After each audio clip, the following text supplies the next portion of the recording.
The Broken Brain is proud this month to highlight the charity Stand in Pride, which was founded by Daniel Blevins and is an organization that helps members of the LGBTQ plus community to find stand-ins or found family and friends, particularly when the coming out process has caused people to withdraw from their lives.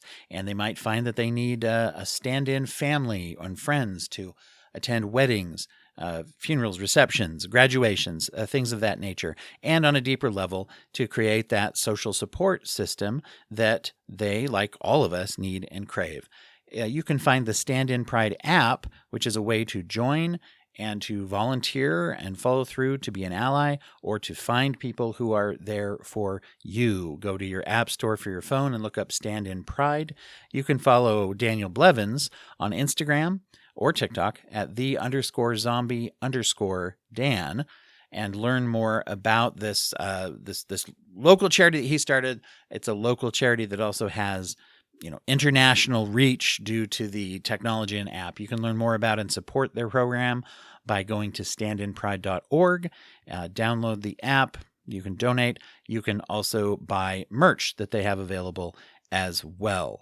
If you choose to support The Broken Brain and joining our Patreon at patreon.com/brokenbrain, as always, whatever charity we are highlighting in the month that you join, 50% of your donation will always go to that charity for the duration of your membership. Enjoy the show. The Broken Brain.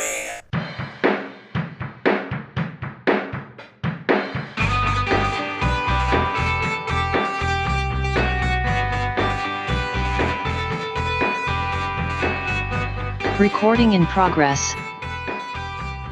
Left me nervous there for a second. Zoom was thinking about whether or not it wanted to start recording, and thankfully we are seeing eye to eye today. Me and Zoom, that is. Welcome everybody back to The Broken Brain. Really glad to have everybody out there listening for today's look at the intersection of psychology and culture. And in this case, we are talking in particular about the role of spirituality that plays in there, as well as many other things that relate to that. Very honored today to be joined by Salima Adelstein, who is a Chadaliya Sufi guide that is also the co-founder of the University of Sufism, which I'm looking forward to getting into, talking about spiritual approaches to emotional pain, compassion, healing, trauma, and you also work a lot with education. And it says that you worked with thousands and thousands of healthcare professionals, clergy, spiritual healers, therapists, and looking at insights that come from the spiritual practice of Sufi, which I'm very excited to learn about. I was not familiar with and will be more after this conversation. Salima, thank you so much for being here. Oh, thank you. It's quite an honor. Appreciate it very much.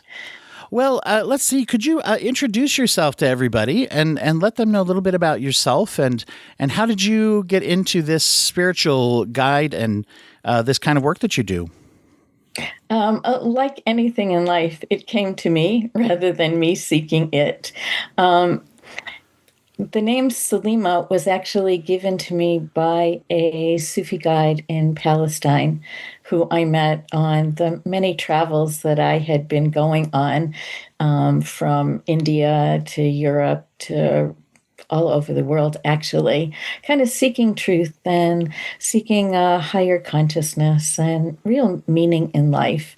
And somebody mentioned that the Sufi master guide from Palestine was in town. I was teaching in New Mexico at the time, and perhaps I'd like to meet him. And I knew nothing about Sufism at the time. I was kind of in your shoes. It's like, what is Sufism? Knew a lot about meditation, knew a lot about consciousness, but not much about Sufism. It's related. When I looked it up, it occurred to me how ignorant a lot of times those of us who maybe didn't grow up in that system or in the Western world are to the different factions of Islam. That Islam is like saying, someone told me a long time ago that saying Islam is like saying Christianity and then assuming that everybody belongs to one organization. Well, like Christianity or Judaism, most religions have a mystical side to it that transcends the religion itself. And that's Sufism's relationship to Islam. That Sufism is known as the mystical aspect of Islam, but it transcends the religion in that it says that all religions have an inner truth and all human beings have a knowledge within themselves that seeks to become more than who we think we are and the essence of who we are in truth. And that's what Sufism is all about. So you don't have to belong to the Islamic faith, the Jewish faith. You can be an agnostic, you can be an atheist, and still benefit from the Sufi practices and the Sufi way of life, because it's really about being a better person and cultivating some of the more divine qualities within us, having more compassion, having more empathy, having more love, having more of a more inner wisdom to know truth and be able to discern truth from falsehood. Yeah, that's an important difference that people have is spirituality disconnected or at least not necessarily connected to any type of an organizational structure. I find that, it's interesting because sometimes people have various experiences with the practical application of that. I work with a lot of addiction, and depending on the groups people go to, if they are in community support groups, particularly 12-step support groups, they have a real emphasis on spirituality. But some people are hesitant because they don't know. It seems they don't really believe. It's like, can I have spirituality if I don't have a religion? Or if I do have a religion, is a different flavor of spirituality? And then depending on the experiences they have, for example, in 12 steps, which group do they go to? Is it like, hey, we're all cool, it's really the Christian God, right? Okay, great, let's move on.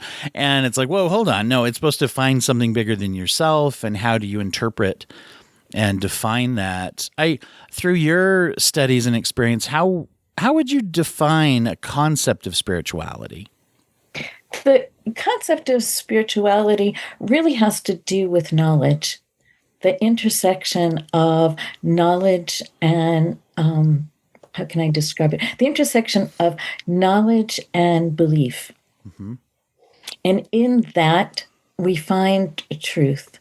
And I've been a seeker of truth most of my life. So when we find truth and when we hear truth, we know it. And as you said, spirituality is about connecting with something bigger than yourself. There was a beautiful quote by Jane Goodall, I know recently she passed on, but she said, I don't know whether or not there's a God or not, but every time I look at nature and the world, I know that there's something greater than myself. And that's what we're really talking about, that there's something greater than ourselves. In my world, I would use the word God. In other people, they may use the word divine. They may use the word universe. They may use different words to convey this same concept of something that is greater than ourselves, that is the essence of why we're here and what our purpose is, and finding meaning in our life.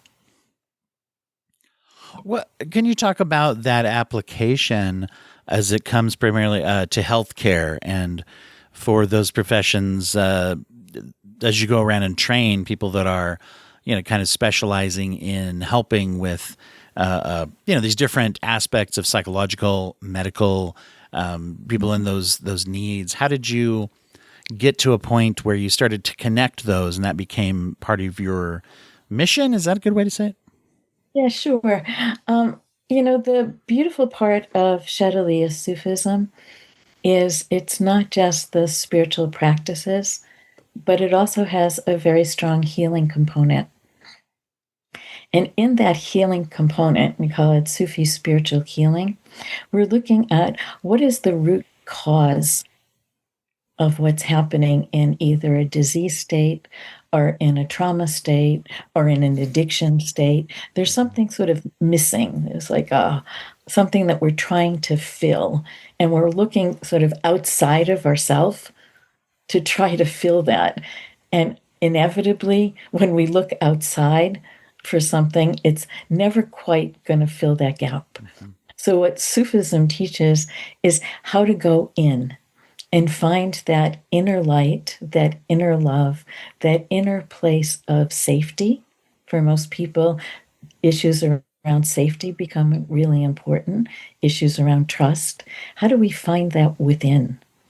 So that it becomes a journey within and not necessarily through our beautiful minds or broken brain, as your podcast is called, but through the wisdom of our heart. And that was the biggest teaching for me, having grown up in Cambridge, Massachusetts, where intellect is foremost, is how do I switch my intention? How do I switch my attention into what's going on within my heart? And when I began to look at what's going on within my heart, I found that I had lots of pictures around Islam, right? Having grown up in the Jewish tradition, I was always taught those folks are your enemy, stay away. And here I am studying with a Sufi master who's an Islamic sheikh. And all of those pictures around they're different, they're terrorists, they're people I should hate and be afraid of were broken because they were acting like walls within my heart that were keeping me from knowing the oneness and the unity of all creation. And that's the beauty that Sufism brings. It gives you direct experience. So I could talk about it for hours. I could give your readers lots of different books, but it's not about book learning and it's not about lectures. It's about actually having a direct experience with the divine, with God, with something higher than yourself that fulfills a need that you have, that you've always wanted, that you're looking for something outside to fill that never quite is enough. Was your preconceived notions, how was that difficult then to start engaging with a Sufi guide when people start talking about it? Or oh yeah, I was is like, that I was curious, yeah, how did you I was a little bit overcome like that? this, Yeah, because you had to probably make some decision to overcome it before you were, as you put it, the principles or doctrines you were learning helped to melt away those perceptions. But you must have had a time where you had to make a choice in order to even open yourself to learn that much, right? Sure. And the first aspect of that happened the very moment that I met him. That I had been in India studying with a bunch of gurus and very much in a kind of namaste, I salute the peace in you and you salute the peace in me.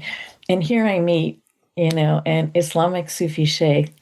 And the first thing he does is give me a hug.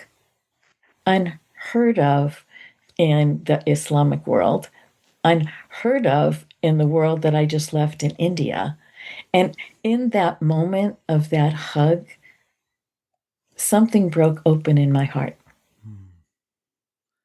And Rumi says that when the heart breaks, I don't know if you've ever heard of the poet Rumi, very popular nowadays. Yeah. But when the heart breaks is where the light comes in.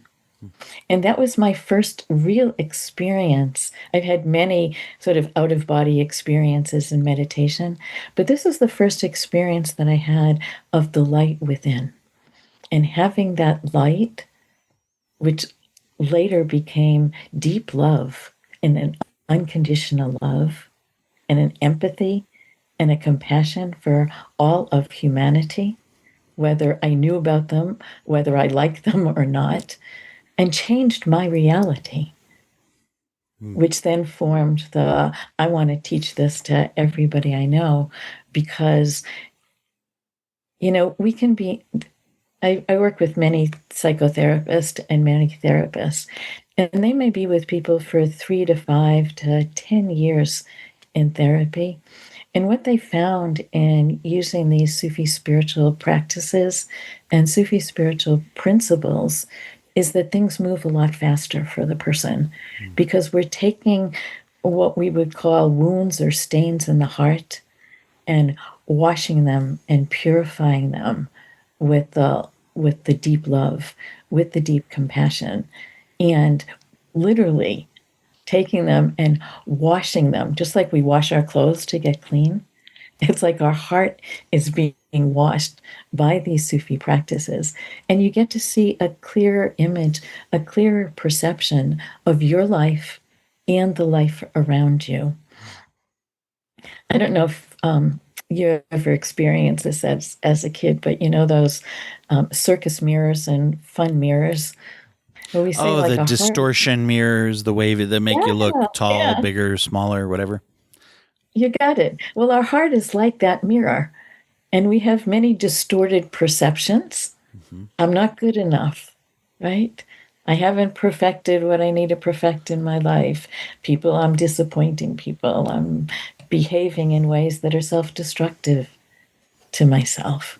Those are distortions of the essence of who we are in truth. And what the Sufi spiritual practices do is begin to return those and help us remember. We say that the Sufi path is about remembrance and being reminded of who we are in truth. In order to do that, we need to empty and let go of all those falsehoods within us, of all those false beliefs, of all the ways that we think I've made a mistake and therefore I'm awful, right? That the damage kind of thing, as some people refer to that kind of like psychological scarring or bumps in the road that we get bruised or hurt, right, in that emotional way. So we go to emotions and we go to emotional reactions and we find that pain that's there. And then, and I find that when we're in a place of pain, we tend to maybe go back and forth between being full of shame or maybe going the other direction. And we either kind of retreat from that pain and don't really process it, or oftentimes we lean into it and use it as a decision maker for us. And that's where I think self-destructive choices come in with whatever it is that we are dealing with. We're less likely to make good decisions in pain or when we're avoidant of pain. At least that's my perspective on how we do that. Yeah, we either get caught in shame or blame rather than focusing on what's real and focusing on, we have our lower human nature, right? What we might call our animal nature. We need to eat, we need to defecate, we need to survive. But those are not the essence of who we are. And then we have our divine nature, which is our higher consciousness and our higher evolution. And that's what makes connection and unity and empathy and compassion become the cornerstones of peace within. And when we have peace within, one of the Sufi principles is what's inside gets reflected outside. So the more that we wash, the more that we empty, the more that we look at where are those separations within us and how do we bring them into wholeness? How do we bring them into oneness? The more we can find inner peace inside. And then hopefully we begin to see peace outside or not be so affected by what's going on in the world, and we know right action. It reminds me of something I was taught, and I was taught several times by a few different people that this principle. I had a clinical supervisor after my graduation. I had a couple of professors somewhere along the line in counseling classes and such that talk about one of the important differences if something is therapy versus if it's just maybe social advocacy or maybe a social work type of approach. I realize there's a lot of everybody out there who's an LCSW, clinical social workers. Don't come at me. I don't mean also you guys do therapy too, but just searching for a better term. What I was taught is therapy is about working on, as you're putting as you call it, like the inside, or working on the psychological health and the emotional health, and then taking that out into the world. Not so much about. There are times where it is very beneficial to get practical knowledge about go apply for this program or whatever it is when people are in need, or some job seeking skill work or things like that. But that's not therapy, is the idea that I was taught. That's not psychological kind of treatment. That is a, practical application and learning. And it's important not to judge one or the other, I guess, but to know the division. Are we talking about here's some tools to work with the external world? And I think that bleeds into therapy a lot of times when you get into we're teaching skills only, instead of also then focusing on what's the internal processes. And you're talking about kind of focusing inward. And I'm really interested in the belief of what we find there. You're talking about finding an internal wisdom and internal healing.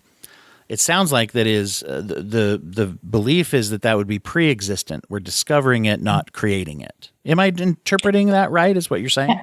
Yes, absolutely. And the other thing that I particularly love about Sufism is it's not just the inner. It's the inner that then allows you to see the world and see your place in it differently. And that's what makes for me, the real difference between sort of the mindfulness or meditation that has its value. But I found, for me personally, there was something missing in that. And the missing piece for me was that intersection between the inner, and when the inner changes, the effects on the outer. And we see that a lot in the university.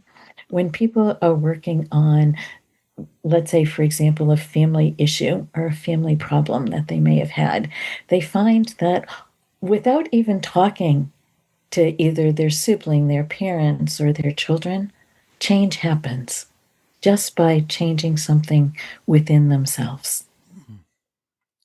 And for me, that's almost miraculous to see it happen so quickly. I'm in awe of it. And why I love the work that we do with both therapists and healthcare professionals, as well as people that just need the healing. So the people that come to our university come from all stratas of life. They're professionals, they're non-professionals, they're people that need healing, they're people that want to heal others. They're people that want to be ministers or chaplains in hospital settings, helping people in the dying process.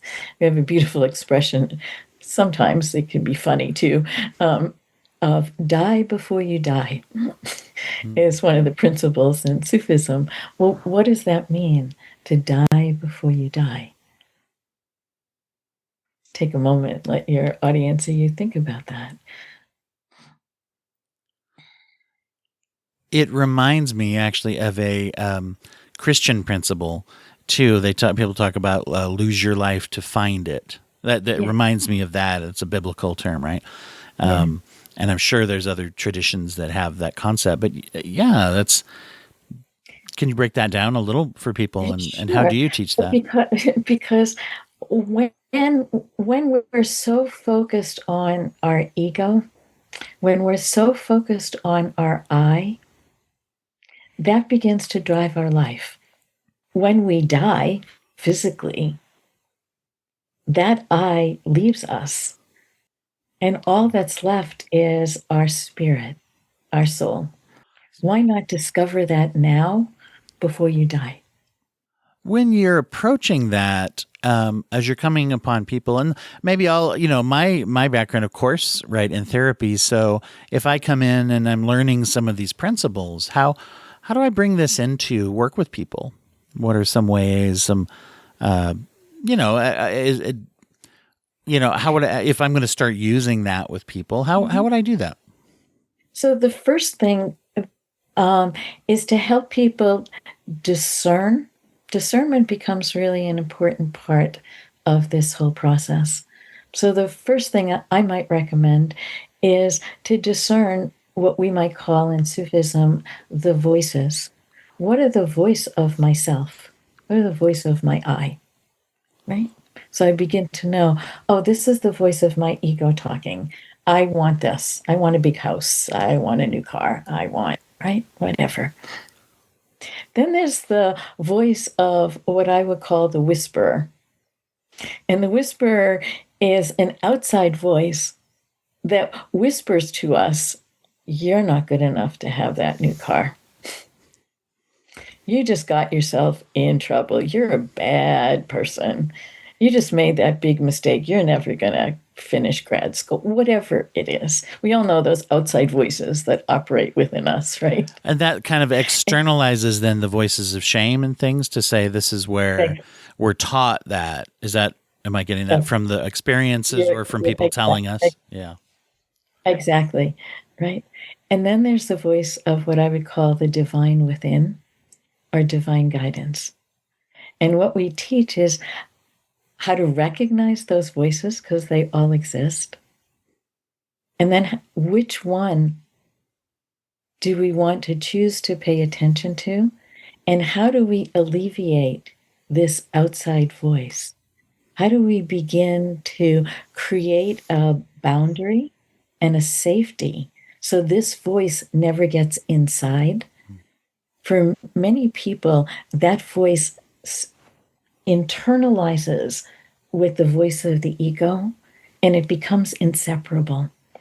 Part of the work of the Sufi practices is to begin to separate those out so people can discern the difference. And then through a Sufi practice that I can't get into now because it's a bit too long, but we will be giving your audience a little free gift called the 5 C's of Inner Truth. And this practice will be in that for your audience to practice. It's called the practice of remembrance. And it's bringing a sacred name that has a certain vibration to it into those places within us that are in pain or in separation or needing to get that voice, outside voice, far enough away so that we can hear the voice of divine within. So there's a focus on the externalization versus the external voice and the internal. Then in that belief, we'd be looking at the internal. It sounds like as the internal, you call it like the divine state. Would you say like kind of the natural state before these negative experiences and interventions would be healing and healthy? Is that we're looking at that and not? Do you find as part of that the way that we learn to, because we learn over time to practice that negativity even without the presence of someone telling us, right? If we're told something that the old saying, if you're told you're stupid your whole life, you start to believe it, right? So then Sure, I'm doing the work for the person, even if let's say it was a parent who was abusive or they're gone, maybe they're even dead, but I'm still doing that work that I was trained to do on myself. Does that make sense? That's the way I look. I conceptualize that way, and I wonder how that fits into what you're describing. Sure. If I maybe this will help. If we look at the heart as a hologram or a way of assessing what's happening within our entire body and our entire world outside. And when I talk about the heart, I'm not talking about that physical organ. I'm talking about our spiritual heart, which is much larger than our physical heart. But the way we connect to that is through our physical heart, is through our breath, right? Is through our heartbeat. Mm-hmm. And that heartbeat has a rhythm to it. And we know that when we're anxious, it speeds up, right? When we're scared, it speeds up, right? How do we begin to pay attention to that? And then that becomes a doorway that leads us deeper. It's open. Yeah. Oh, go ahead. Yeah. So in that doorway that leads us deeper, We say that there are treasures within our heart. There are jewels within our heart that make you, you, and make me, me, right? That we all have gifts and talents that the divine has given us in this physical body to use here on the earth. So How do then, we begin to discover those within us so our life becomes more meaningful and more fulfilling and more satisfying and more joyful? Right? There's not enough joy in the world right now, if you ask me. sure, and I think that there's a lot of threats to that as we go through life, and we see those threats. And a lot of times, and I've had many people who've come on have talked about even just finding moments of joy, right? And I see that reflected in a lot of approaches to helping people is trying to first embrace, as you put it, where that negativity comes from or where that self-destructive or external voices, identifying that it's there, and then also and I think finding things that are healthy can be a more powerful emphasis than creating.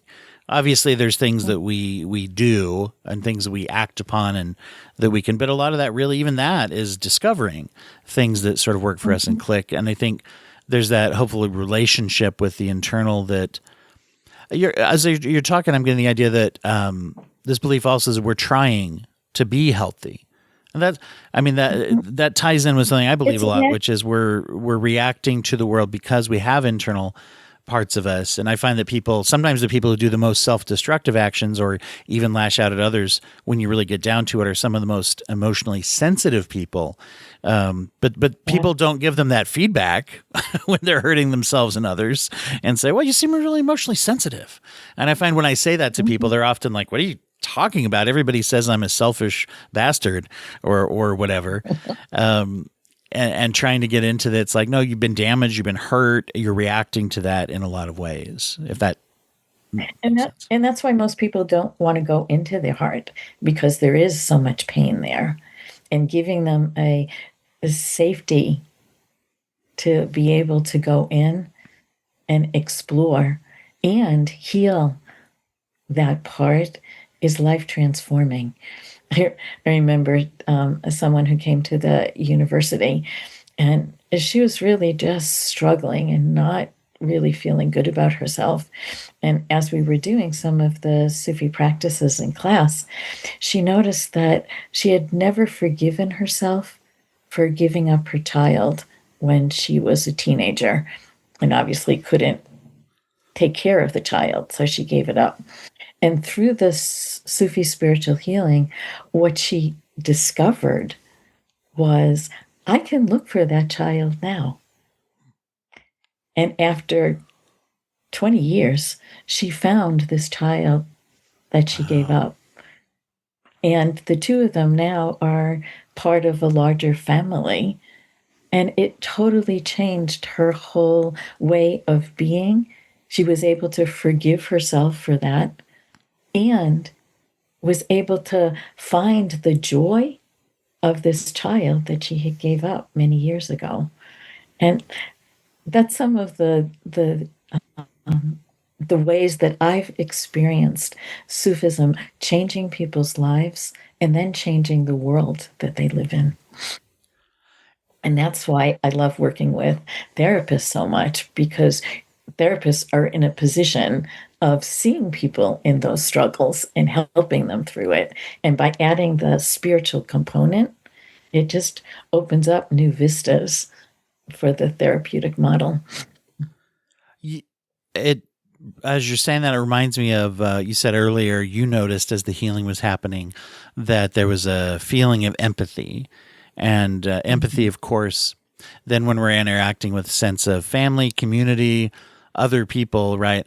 As the healing takes place, that sounds like that's one of the ways that people start to naturally experience that when you say that empathy for other people. Exactly. And it even goes, from my experience, it even goes beyond empathy. And in my words, I would say being able to see the world through God's eyes. And that's a very different experience than we see the world through our human eyes. That all of a sudden something that may look terrible and may look awful, there may be a hidden wisdom in it that we're not aware of. But through these Sufi practices that we do, it begins to transform and begins to see things from a different perspective that allows you to understand, oh, maybe that's why this particular transition that I had in life, this particular trajectory that I had in life happened the way it happened, right? So there's a piece there of acceptance then, it sounds like. Acceptance, I find, it's a concept that we think is simple, but it's one of the hardest things to do, which is truly accept, particularly things that I don't like very much that happened, and trying to find what it is part of my story and my experience, and I don't have to necessarily like it. I think you're talking about, if I'm understanding right, more of an acceptance approach of saying, yeah, I accept that this is it, and also I can accept the things that I've been through have had an influence on who I am. I mean, that would be a way a lot of people, it seems like you're talking about maybe a deeper spirituality attached to that type of acceptance. Exactly. And it's also understanding that there is what I would call a tapestry of our life. And oftentimes we get attached to one thread of the tapestry and begin to judge one thread. Oh, I've got this dark thread in the tapestry of my life. I've got to somehow get rid of this dark thread in my tapestry. And what the higher consciousness that Sufism provides for people is giving a deeper understanding and a deeper wisdom and a deeper guidance of how that one thread fits into the tapestry of your life. And then it has more meaning rather than judging it as, poor me, I'm a victim, this happened, there's not, right? It makes you powerless rather than gives you an empowerment of understanding and an empowerment of, and audience, don't get mad at me when I use this word, an empowerment of surrender to what is. Well, we can't go back and change our past, but we can learn from those experiences that will then help us understand what I'm calling this tapestry of life, that will then affect, what am I doing here on earth? And how is this part of my mission? How is this part of my purpose here?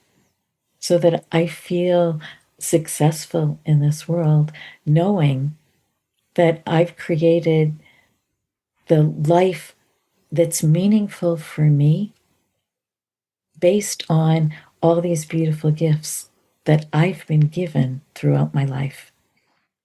It's interesting how you clarified that, the concept of surrender. Do you find that we have a resistance to that, as you were kind of maybe trying to get people to listen to the word? What would you say about, what do you think we resist about that concept of surrender? Accepting what is. Yeah, I think for me, it has to do with what I've observed over the years in the teaching in the university, is it has to do with people's need for control. And the ego loves control. And when we surrender, we're giving up that control to something greater. And that's not easy for the ego to do. That's not easy for us as humans to just say, let go. It can be scary, right? I mean, it's a fearful process, particularly if we already feel out of control. And I think with trauma, often that's a complicating factor, is the especially if it's an unexpected trauma or if it's something that when we're very young and when we literally don't have very much control over our lives, but someone exercises or something exercises control, and then to go with that concept. It's interesting as you say that. My approach to the concept of what I think we're very closely aligned when we're talking. I usually talk about acceptance in a therapeutic way. You're taking that into that kind of deeper spiritual way. So it's interesting how they complement each other. I always define true acceptance isn't necessarily approval or, enjoyment of things that have happened, because that I think is impossible in many ways. And maybe not, to say, oh, that was right, that happened to me. That's different than saying I learned from that happening to me, I think. And Exactly, yeah. I've always defined not that as making decisions based off what is instead of what we wish was. But anyway, yeah. Mm-hmm. Right. And being able to say no. If somebody is being abused, you don't say, oh, yeah, keep up and keep letting yourself be abused because that's just what is, right? You have to learn to set those boundaries, and that's that outside voice, right? To say, no, thank you. And that's the fear. I think that's where the fear comes in, is people think of acceptance or surrender in this term, which is also big in the addiction world when they talk about this idea of surrendering to what we do control versus what we don't control, and all that concept. And ultimately, a lot of philosophical, even parts of philosophy that influence therapy, is accepting how little, if anything, I really do have control over, and trying to live in a world that does not guarantee me a universe, whatever. It doesn't guarantee me anything. I don't know what's going to happen. I don't control a lot of it.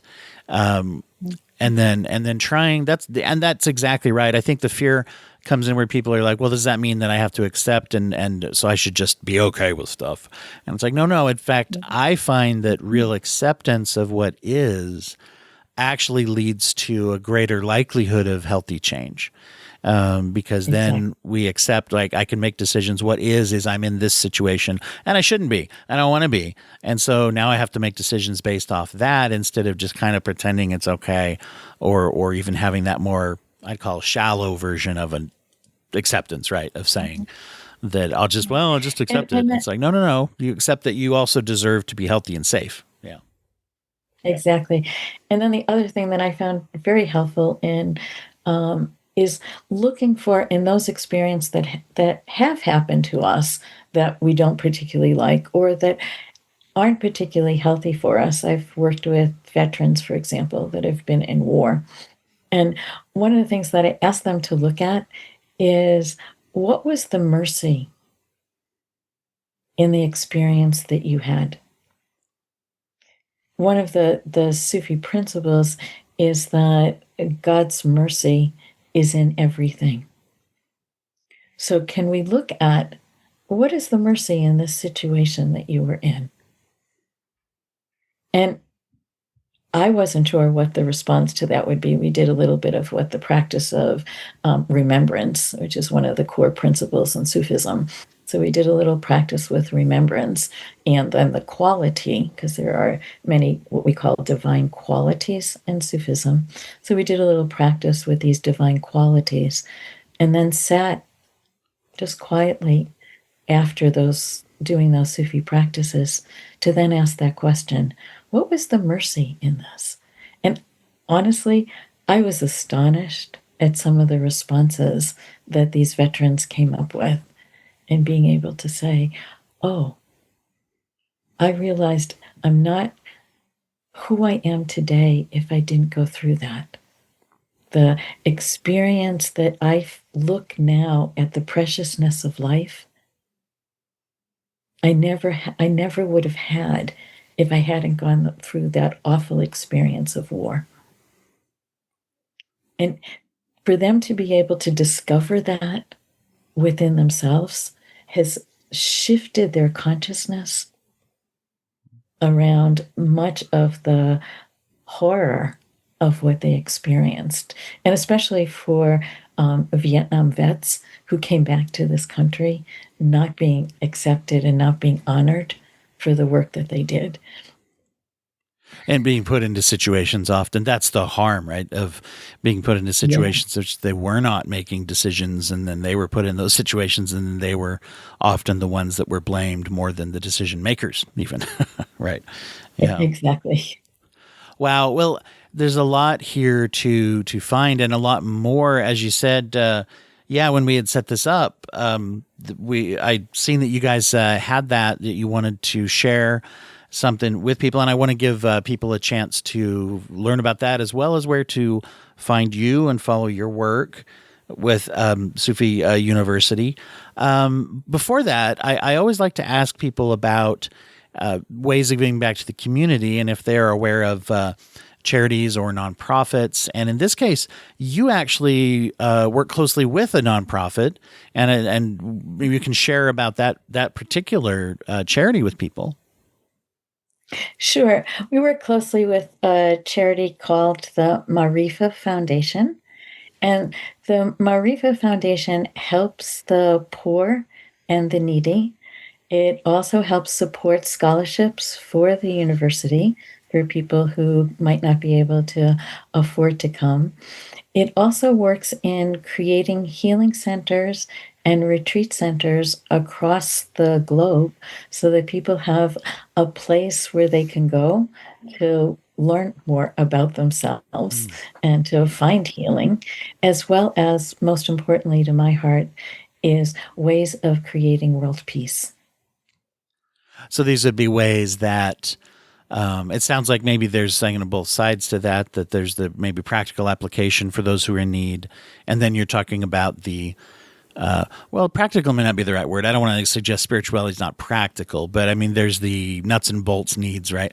And then there's also, you talk about places, it sounds like they're places for meditation, spirituality, exploring those kinds of principles.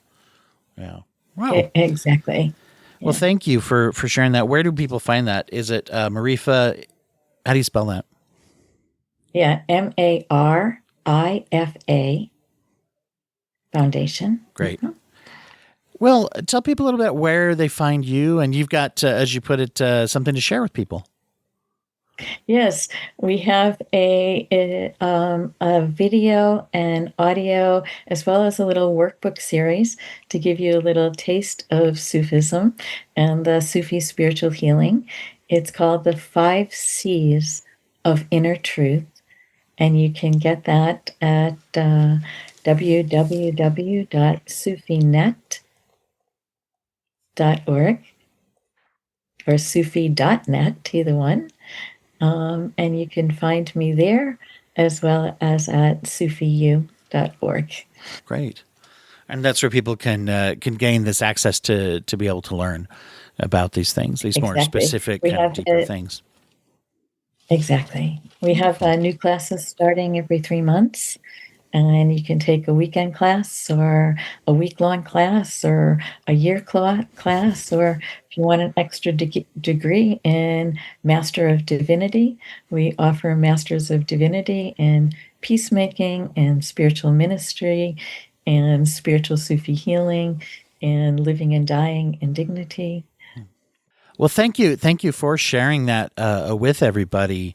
I want to take just a quick moment to remind everybody, and at the top of the episode, right before we came into the intro, there was our highlighted charity of the month is also mentioned there, and just a reminder that you should go there. You can, just like with your nonprofit as well, you can go if you're able to support. You can look at every website of organizations does, have places where you can help, either donation. Sometimes there's volunteer work and just different things you can do.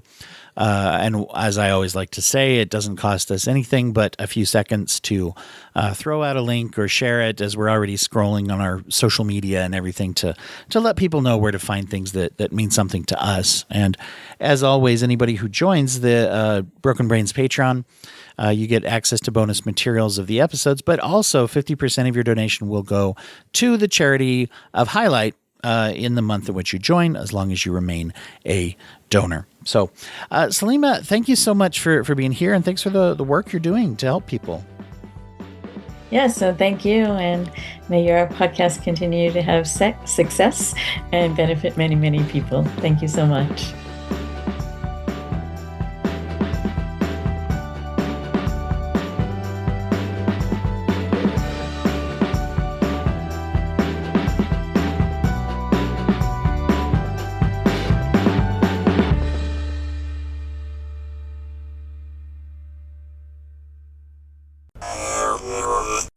Thank you for listening to the Courtemps Arts Podcast Network. To listen to more Courtemps Arts shows, visit courtempsarts.com.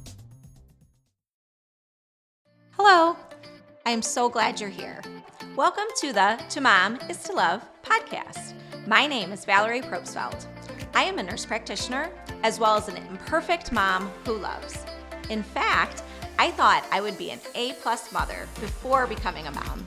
However, as the years passed, I realized love is the only thing I can control. In fact, the verb to mother means to love. Merriam-Webster defines to mom as to give birth or rise, as well as to care for or protect. And just think about it. Love gives birth, allows ourselves and families to rise, and enables us to care for and protect. We have more power as moms than we realize. In 5 generations from now, you will have approximately 30 descendants, and the number keeps getting larger and larger. Motherhood is the most important job in the world. Our mission is to support, encourage, and empower each other as imperfect moms to love as a verb. Come join us as we navigate our shared name, live our verb, and rediscover our identity. Please subscribe, share, and follow. And I would love it if you leave a review so more moms can come join us. You can find me on Instagram, Facebook, LinkedIn, as well as TikTok and YouTube. Please follow along with us on this beautiful journey we call motherhood.